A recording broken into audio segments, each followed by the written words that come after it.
This is East. Eu sou East Somerville.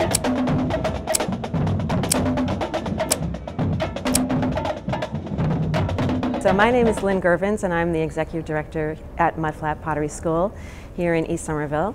And we moved to this building 2.5 years ago after being down the street at 149 Broadway for 28 years before that.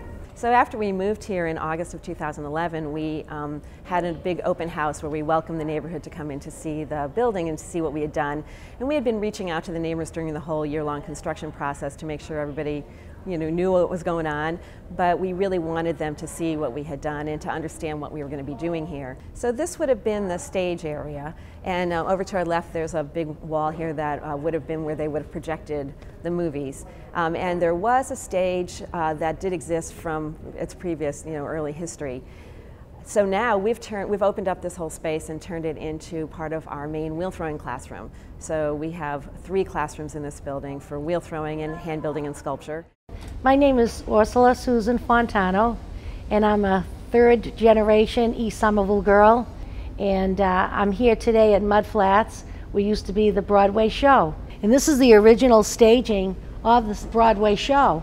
And when I reflect back, when I come in here sometime to visit with Lynn and some of the other gals, it's like a walk in memory lane. And this is the actual backdrop. The whole stage was cut out right here where my mother would have been performing on the stage.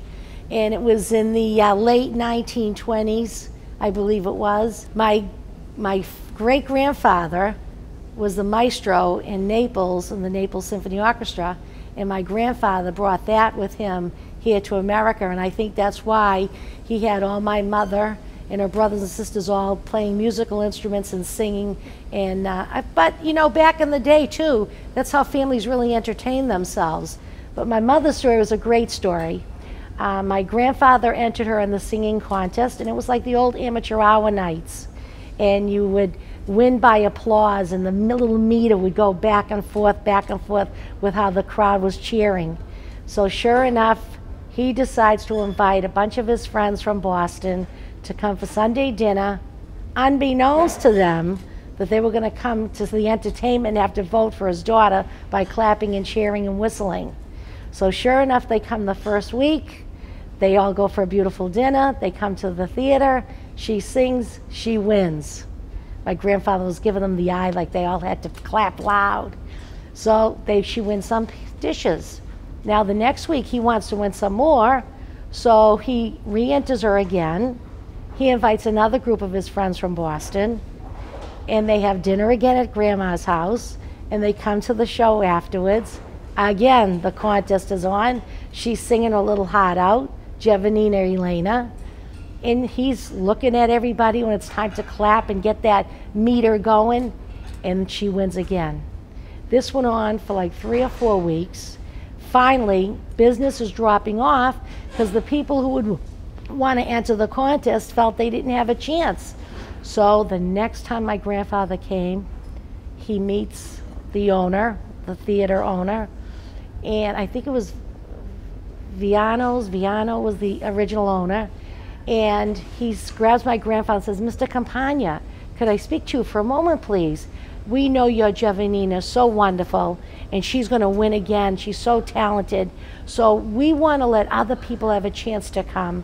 So we're going to give you all the pots and pans and dishes, and we don't want her to enter the contest." Well, his pride, he was upset. He thought he was being bought off. He walked out, brought everybody with him, and they never came back again. And somebody asked, did she take the dishes and the pots and pans? And I think not. As we all know that housing prices continue to climb, and I'm sure the prices of leases on the street for businesses also go higher and higher, and that will certainly, I think, start to price people out of this market. But I hope that we can retain some of that diversity because it adds a really unique flavor to this neighborhood. The difference in the kinds of restaurants that come here and the kinds of food that we can get here is really phenomenal. For the longest time, and I don't know why, Somerville and East Somerville, we got a bad rap, and I don't like it, and I take umbrage at it, and I'm always defend my city, and I think there's an awful lot of people that left the city that now want to come back to their roots, to their ancestry, to where they grew up, where they went to school, where they went to church, and they're in for a great, great surprise because we've come a long way.